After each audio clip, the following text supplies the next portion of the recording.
বুঝলে কিশোরী, কোয়েশ্চেন উড়ে গেল। এবার রিকোয়েস্ট শো, অনুরোধের আসর। টেকনো প্রেজেন্টস অনুরোধের আসর।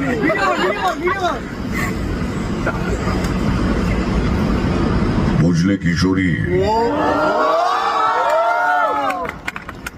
টেকনোতে আসার আগে আমি ভেবেছিলাম বোধহয় এখানে ডিজে কি করে হতে হয় সে বিষয়ে কোর্স করানো হয়।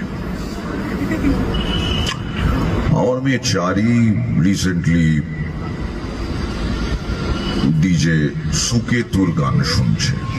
আমি ভাবলাম ডিজে ট্রেনিং বোধহয় টেকনোতেই দেয়, কারণ শুনেছি মিউজিক, পপ, রক, ক্লাসিক্যাল, জ্যাজের পাশাপাশি কি হয়, টেকনো হয়। অদ্ভুত ভাবে এই কথাটা শোনা মাত্র টেকনোতে সেদিন ওই